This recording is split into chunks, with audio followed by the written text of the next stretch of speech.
Hey, what's going on, guys? Today we're going to be going over the injury of Roy Keane on Alfie Holland during the match in 2001 where it ended Holland's career. Make sure to subscribe at the end as well for a bajillion dollars. Alright, so to start, we're going to go over the injury.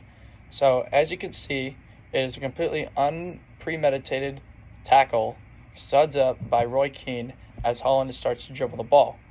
At the point of contact, you can see that Holland's knee collides with the studs of Roy Keane, which immediately turns into a sending off. So to go over the anatomy explanation of the injury is that we know that Alfie Holland's knee was the primary victim of the injury, and the knee is formed by three primary bones, which are the femur, the tibia, and the patella. And so at the point of contact, Keane's boot struck the lateral, or the outside, of the right knee at the height of the patellofemoral joint.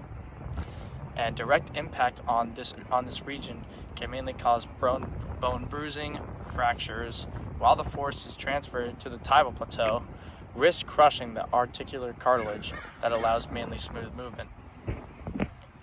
Alright, and at the moment of impact, several acute physical indicators are typically present in this high knee level of the challenge.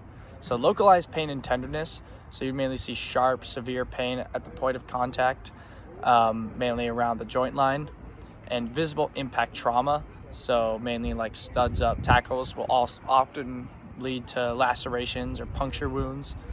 And the somersault effect, as noted by Keane himself, the sheer momentum caused Holland's body to basically do a front flip in signs of extreme internal force that also led to secondary impact injuries to the head, neck, and shoulders upon landing. When an athlete is struck with high velocity force, the Man City medical staff would have conducted some immediate checks. Some of these checks would include initial evaluation, so they would be assessing for joint instability or severe pain. They would do Lockman or valgus stress tests, so that's mainly what the clinicians would perform. And these maneuvers would mainly check for the immediate laxity in the ACL or MCL, and they would also be addressing lacerations. So giving really the studs up nature, the doctors would have treated really any kind of immediate puncture wounds or abrasions caused by Keane's boots. So immediately following the studs up impact to his right leg, a sports medicine clinician would have focused on diagnosing the extent of structural damage through the specific physical tests. So the valgus stress test and the Lockman's test would be the most accurate physical maneuver for diagnosing an anterior cruciate ligament rupture, or an ACL. The clinician will also pull the tibia forward if there is no stop or end point, and it suggests that the ACL has been compromised. And also imaging. While Holland famously finished the match, standard diagnostic protocol would later involve an MRI to identify any hitting injuries such as bone bruising or meniscal tears. The rehabilitation process for an injury like the one Holland sustained is nothing short of grueling. The multi-phase journey aimed at restoring joint stability, strength, and explosive movement into a knee is very difficult. While Holland's injury to his right knee did not immediately end his career, it did serve intense clinical management, and he eventually underwent surgery on his left knee that same summer. The prevention of a catastrophic injury from a premeditated tackle, like the one that Roy Keane delivered, involves a combination of neuromuscular conditioning, tactical awareness, and strict officiating.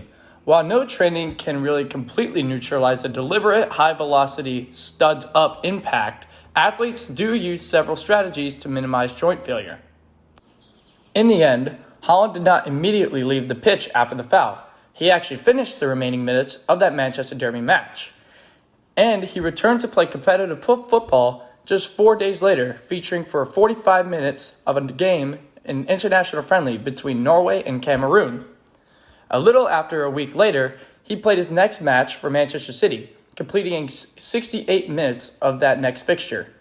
And the medical experts concluded that Holland needed to retire due to a chronic pre-existing condition in his left knee, whereas Keane tackled his right knee. Originally, Man City and Holland had plans to sue Keane for damages, but then those plans were later dropped after reviewing the medical records and realizing that they couldn't prove that the 2001 tackle caused the retirement. And from Keane's stance, Keane used Holland's immediate return to play timeline as his ultimate defense, claiming the fact that Holland played days later to prove that the tackle was not a career-ending injury and therefore it was not his fault. In the end, it has become clear that Keane wasn't the cause of Holland's retirement, but his tackle may have definitely caused a severe chronic pain in his knee. Anyway, thanks again for watching, and make sure to subscribe so you don't miss the next one.